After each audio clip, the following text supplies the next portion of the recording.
Innal hamdalillah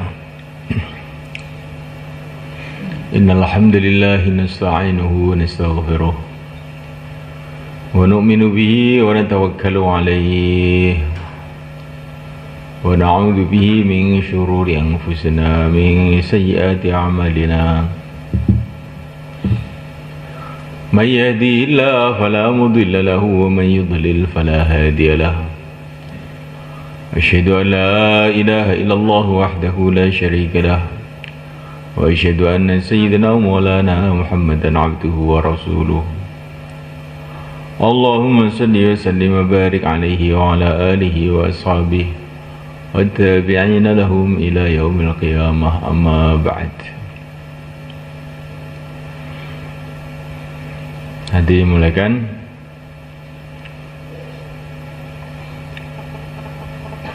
usaha kita ini usaha untuk bagaimana iman kita ini naik, iman kita jadi kokoh, iman kita jadi istiqomah.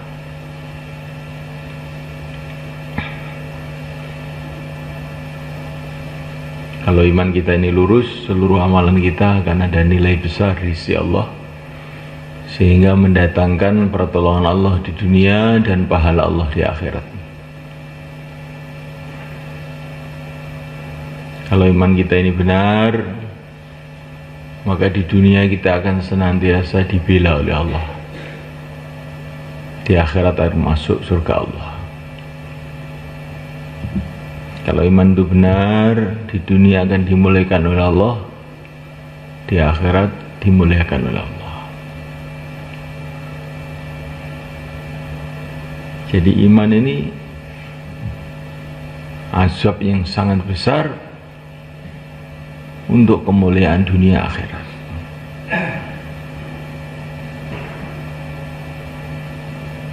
Karena itu kita usaha bagaimana iman kita ini naik, iman kita kokoh, iman kita istiqomah. Sudah menjadi sunnatullah, iman itu ada kaitannya dengan usaha iman. Kalau usaha iman naik, maka iman naik. Kalau usaha iman kokoh, maka iman jadi kokoh. Kalau usaha iman istiqomah, maka iman akan jadi istiqomah.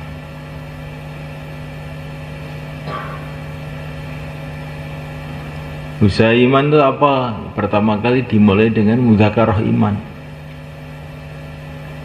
Usaha pertama nih, mudzakarah iman. Senantiasa bicara rukun iman yang 6 itu. Ini harus dijadikan kerja terus-terusan sampai mati kita. Bicara mengenai rukun iman ini. Tidak cukup sekali, 2 kali, 3 kali, tidak. Kayak makan itu tidak cukup sekali, 2 kali. Selama masih hidup, masih makan, masih minum, masih bernafas. Begitu juga kalau iman kita ini ingin bertahan istiqomah, pembicaraan iman ini harus terus.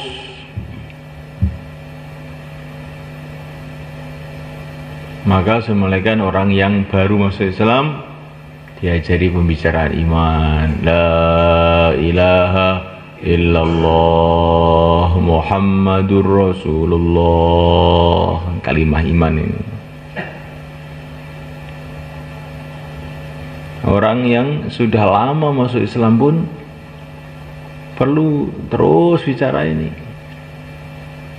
Nabi mengatakan aktsiru min qouli la ilaha illallah. Perbanyaklah mengucapkan la ilaha illallah untuk memperbarui iman kamu, memperbarui. Jadi iman itu kadang-kadang jadi lama, seperti baju itu kalau sudah lama bagaimana, nggak dicuci jadi kotor, jadi usang, diperbarui. Begitu juga iman itu perlu diperbaharui dengan memperbanyak berbicara, mendengarkan, merenungi mengenai la ilaha illallah. Bahkan sudah mau mati pun kita ini diperintahkan untuk senantiasa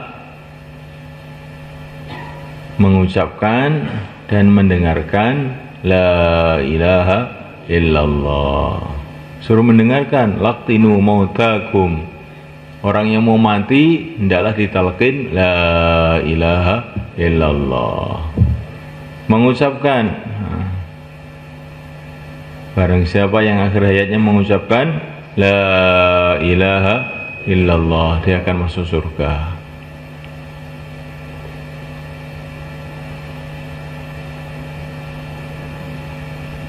Maksudnya ini masuk surga dengan cara yang sangat istimewa. Semua orang Islam kalau dia ini hatinya ada keyakinan la ilaha illallah, walaupun waktu matinya itu diem aja ya masuk surga satu saat. Tapi kalau waktu mati ini mengucapkan la ilaha illallah, ini dia akan mendapatkan derajat yang istimewa. Itu maksudnya. Jangan kamu pahami orang kalau mati tidak mengucapkan kalimat itu terus ke neraka, bukan begitu, keliru itu pemahamannya. Asalkan orang Islam satu saat akan ke surga. Tapi kalau waktu mati kok bisa mengucapkan la ilaha illallah, ini derajatnya sangat tinggi.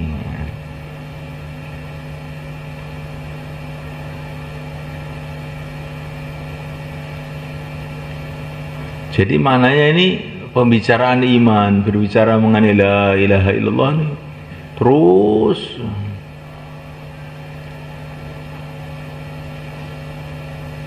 bayi baru lahir sudah diajari la ilaha illallah.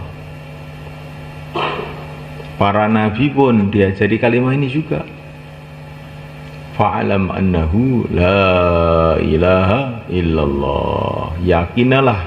Yakinilah olehmu hai Muhammad la ilaha illallah. Jadi ini bukan pelajaran ini saya sudah lama masuk Islam, masa diajari lagi? Nabi aja diajari ini.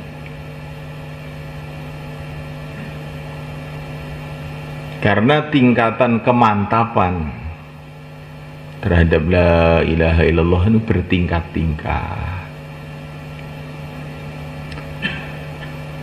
La ilaha illallah itu seperti kabel setrumnya tingkat-tingkat. Ada yang 5 watt, ada yang 1000 watt, ada 100.000 watt. Nah kita ini bagian 5 watt atau bagian berapa? 1 watt. Kalau bayan ngantuk itu 1 watt. Kalau agak melilik sedikit itu 5 watt. Kalau di taskil langsung berdiri itu 100 watt. Siap berjuang, siap mati fisabilillah, nah ini 1000 watt itu. Nah ini bukan orang lama, bukan orang baru. Gak mesti, kadang-kadang orang baru juga wattnya tinggi. Kayak Sayyidina Umar radhiyallahu ta'ala anhu baru masuk Islam. Ukhruj ya Rasulullah, mari kita keluar ya Rasulullah. Jauhlah di Mekah ini, karena nggak ada orang yang berani jauhlah waktu itu. Karena kalau jauh lagi ya buki orang satu kampung. Jadi Sayyidina Umar ini baru masuk Islam, mari kita keluar. Langsung bikin 2 jamaah. 1 jamaah dipimpin Sayyidina Umar, 1 jamaah dipimpin oleh Hamzah radhiyallahu ta'ala anhuma, paman Nabi, putar di Mekah. Seperti tukang sihir pada zaman Fir'aun, baru masuk Islam, wattnya sudah naik, siap mati. Diancam oleh Fir'aun, kamu kalau masuk Islam tak bunuh. Saya nggak takut dibunuh, malah cepat ke surga saya. Nah ini wattnya itu naik ini. Kalau diikuti taskil kok Zuberi kalau di taskil tertawa aja, itu maksudnya iya apa tidak nggak tahu. Itu nanti ini namanya wattnya ini khawatir turun nih wattnya ini.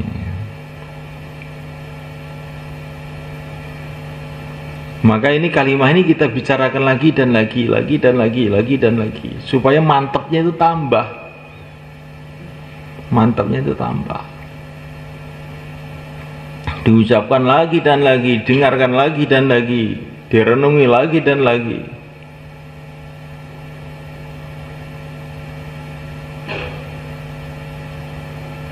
Sebagaimana yang dikatakan Nabi, nanti akhir zaman ada orang Bani Ishaq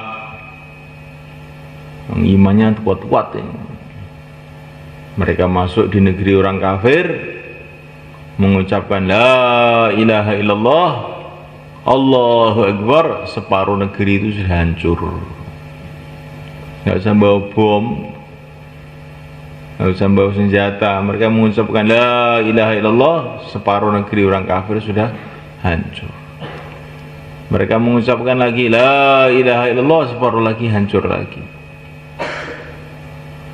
Jadi baru mengucapkan la ilaha illallah saja ini, kalau ini ucapan ini betul-betul dari lubuk hati, ini bisa menghancurkan kebatilan-kebatilan.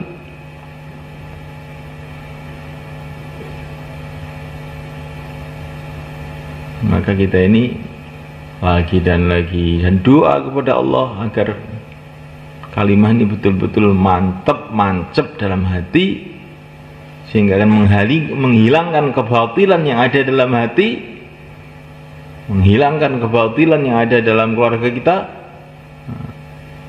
menghancurkan kebatilan yang ada di kampung kita, dan menghabisi kebatilan di seluruh dunia. Insyaallah kita niat semuanya. Di pembicaraan iman ini kita jadikan amalan terus menerus, insyaallah mulai kan. Di mana-mana, dengan teman kita, dengan anak kita, dengan istri kita, dalam perjalanan.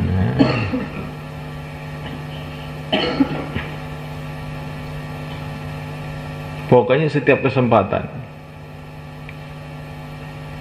Nabi itu mengajari kita begitu. Ada hujan, maka Nabi mengatakan, kalau ada hujan begini, manusia ada dua golongan. Ada yang sebagian ngomong, memang sudah ini waktunya hujan ini, maka berarti dia ini iman kepada musim, ingkar kepada Tuhan. Ada yang mengatakan kalau ada hujan itu, ini hujan dari Allah, nah, maka ini berarti iman kepada Allah, kata Nabi. Maka ada hujan, Nabi itu keluar rumah, mengambil air hujan, minum air hujan. Kemudian beliau mengatakan, ini baru saja air ini diciptakan oleh Allah, kata Nabi. Ya, air ini baru saja diciptakan oleh Allah. Maknanya Nabi itu kesempatan apa-apa itu senantiasa bicara mengenai keagungan Allah Subhanahu wa ta'ala. Ya, kita ini lihat daun hijau-hijau, ini baru saja diciptakan oleh Allah. Ini yang dihijaukan oleh Allah, ini dimerahkan oleh Allah, ini dikuningkan oleh Allah, ini dimaniskan oleh Allah. Semua karena kehendak Allah. Sebagaimana dalam Al-Quran, walaula id dakhalta jannataka qulta ma syaa Allah la quwwata illa billah. Kalau kamu masuk ladang kamu, hendaklah kamu mengucapkan Masya Allah. Semua berjalan terjadi dengan kehendak Allah. Masya Allah, semua terjadi dengan kehendak Allah. La quwwata illa billah, tidak ada kekuatan kecuali dengan pertolongan Allah. Ini kalau masuk ladang, lihat pohon, lihat rumput, lihat tandur, lihat orang macul, orang luku, garu, matun, Masya Allah, la quwwata illa billah. Dalam satu hadis dikatakan, kalau Allah memberi nikmat kepada seseorang, kemudian dia melihat nikmat itu dan dia mengucapkan Masya Allah, la quwwata illa billah, maka nikmat itu akan dijaga oleh Allah. Nah, kalau di Pakistan tuh rumah ditulisi Masya Allah, la quwwata illa billah, mobil ditulisi Masya Allah, la quwwata illa billah. Maksudnya kalau orang melihat biar membaca Masya Allah, la quwwata illa billah, maka rumah itu dijaga oleh Allah. Kalau kita punya anak kok rajin mau ngaji, Masya Allah, la quwwata illa billah, itu dijaga oleh Allah. Bukan rajin tahu-tahu belok, sudah baik tahu-tahu nakal. Kita melihat diri sendiri juga begitu. Nih santri baru, santri baru, kamu melihat diri kamu, kok saya kok mau ngaji nih, Masya Allah, la quwwata illa billah. Biar nggak nakal.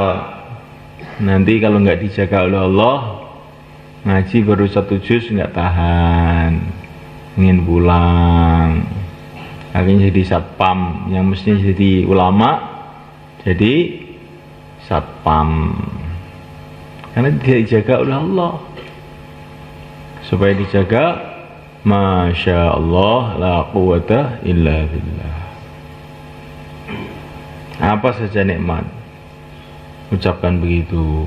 Kita punya rumah, kita punya anak, kalau ketemu istrinya Masya Allah, la quwwata illa billah. Tapi setelah khidmat ini, dan sekarang, kalau sekarang ini nggak boleh, ya. Masya Allah, la quwwata illa billah. Dari istrinya itu jadi lurus, dijaga oleh Allah, tidak ngalor ngidul.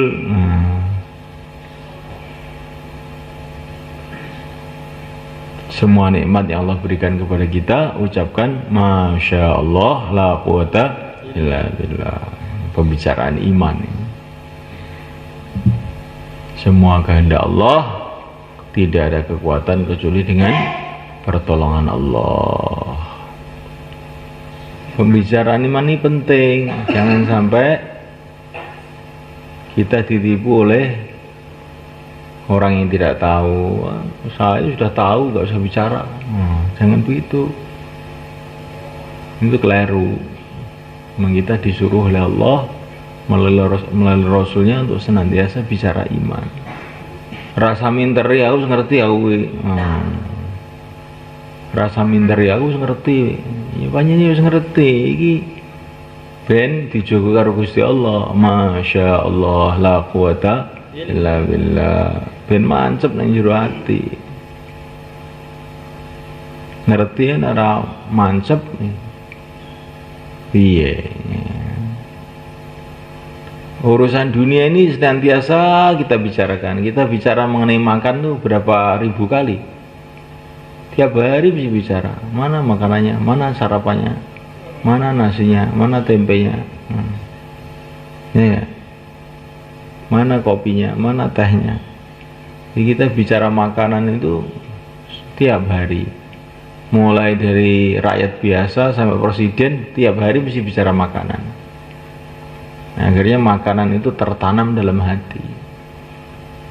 Nah, kita ingin semua orang itu bicara iman, supaya iman mantep dalam hati.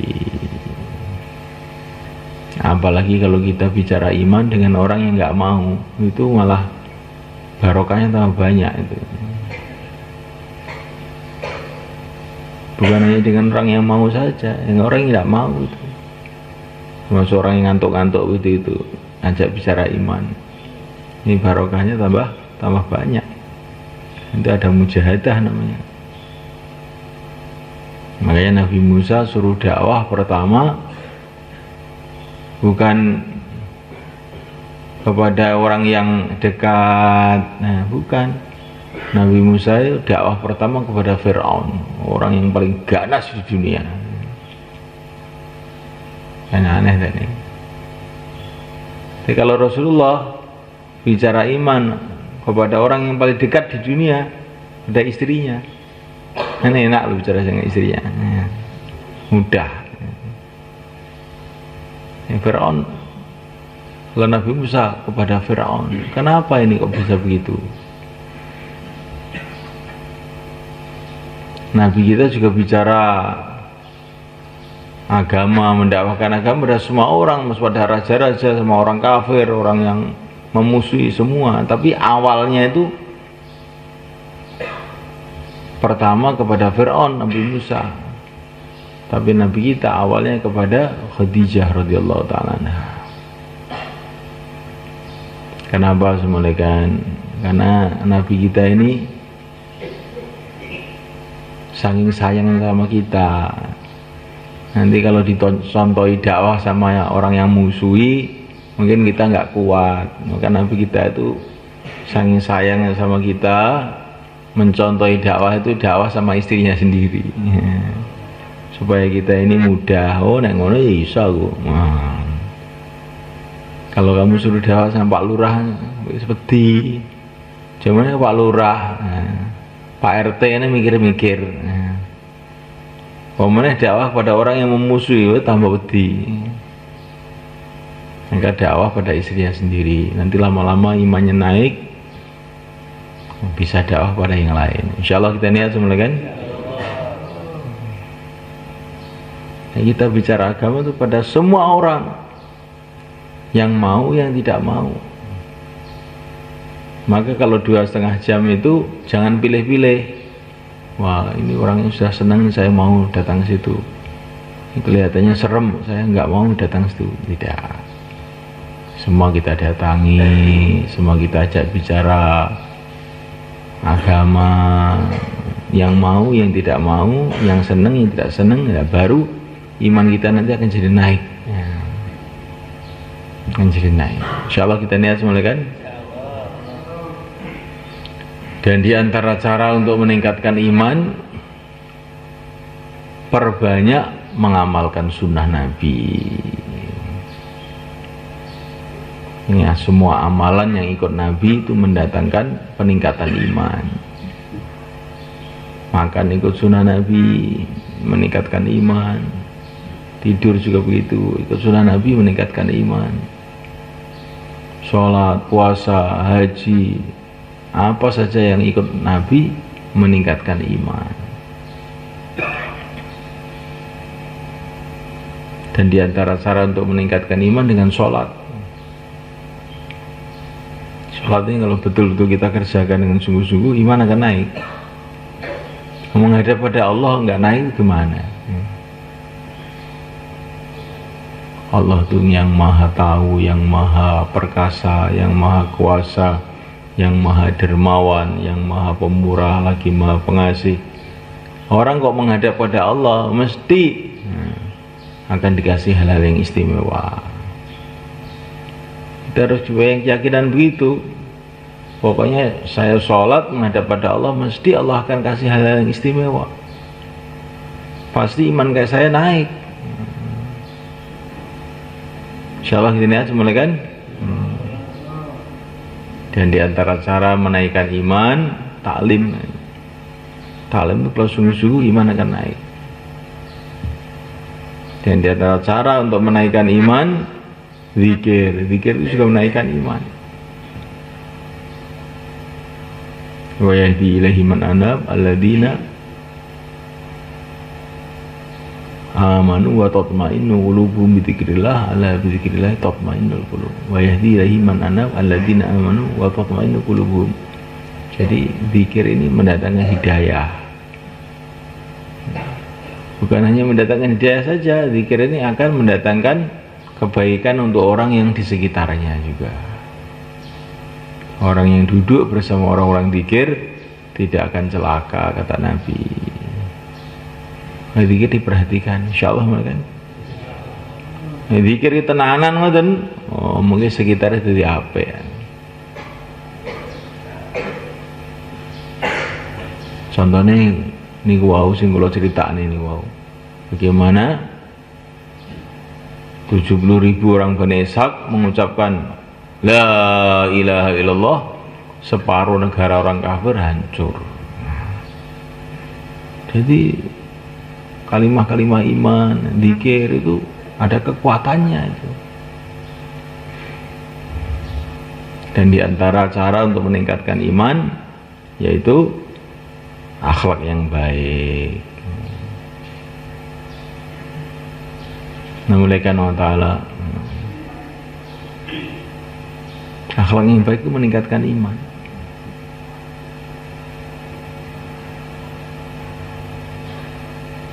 Di antara akhlak yang baik, kalau amal istimai ikut bareng-bareng, akhlak yang baik.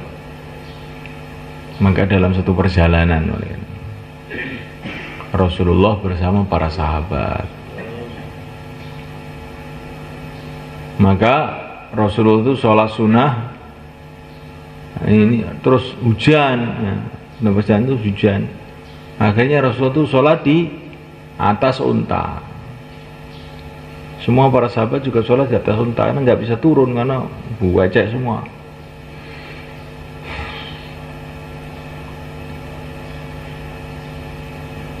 Tapi ada orang rombongan ini yang kengejosen, wah sholat kok di atas unta, maka dia turun sholat di bawah.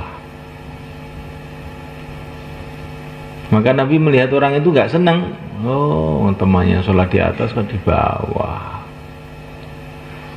Maka tiba-tiba orang tadi tidak lama kemudian imannya merosot, akhirnya meninggalkan agama. Orang tidak menjaga amal istimai itu ya begitu. Orang tidak menjaga amal istimai, imannya merosot. Padahal dia melihat Nabi itu, tapi imannya karena tidak menjaga amal istimai. Temannya taklim, ke taklim. Nah, apa amal istimai kita jaga, itu akan menjaga iman kita. Itu bagian dari akhlak. Temannya dengar bayan kok tidur, itu akhlak apa bukan? Ya enggak akhlak. Temannya itu masih sama-sama keluar pulang duluan, ini namanya itu akhlaknya kurang. Kita harus menjaga akhlak kita. Temannya makan tewel, saya juga makan tewel. Nah, insya Allah kita niat semuanya kan. Jadi akhlak itu juga akan menjaga iman dan meningkatkan iman juga. Di antara cara untuk menaikkan iman, menaikkan jaga amal masjid. Amal masjid ini semua adalah benteng-benteng iman. Jaga amal masjid itu. Kemudian menaikkan di antara cara untuk menjaga iman, menaikkan iman, keluar jalan Allah. Kita keluar jalan Allah, iman itu akan naik. Maka para sahabat dulu keluar dari jalan Allah itu merupakan amalan permanen, sudah semua masyarakat begitu.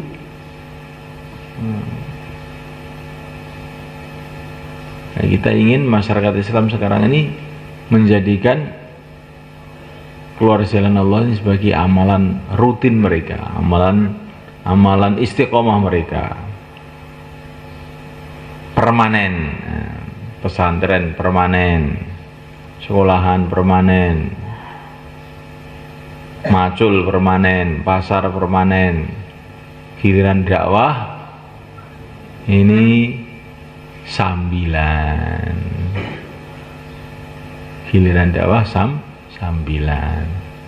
Nggih nek wonten wekdal insyaallah. Kalau repot ya insyaallah tidak. Nah, ini akhirnya iman kita nggak bisa naik malah kan.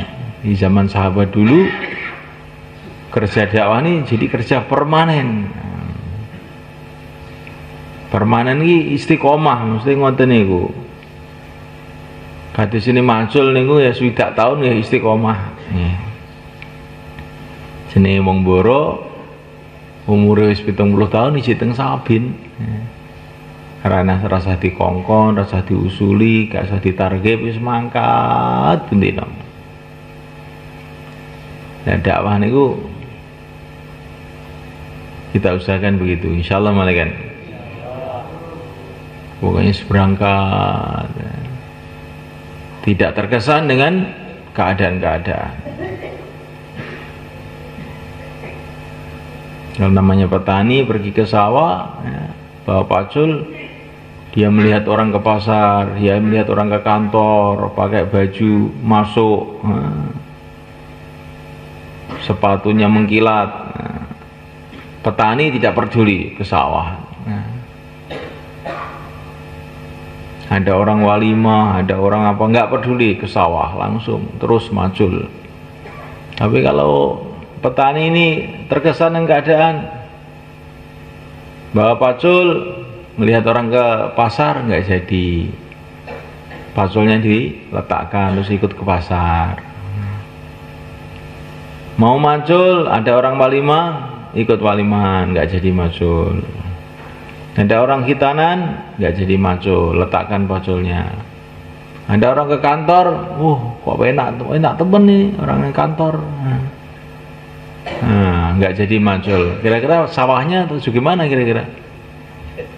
Sawahnya tidak tergarap.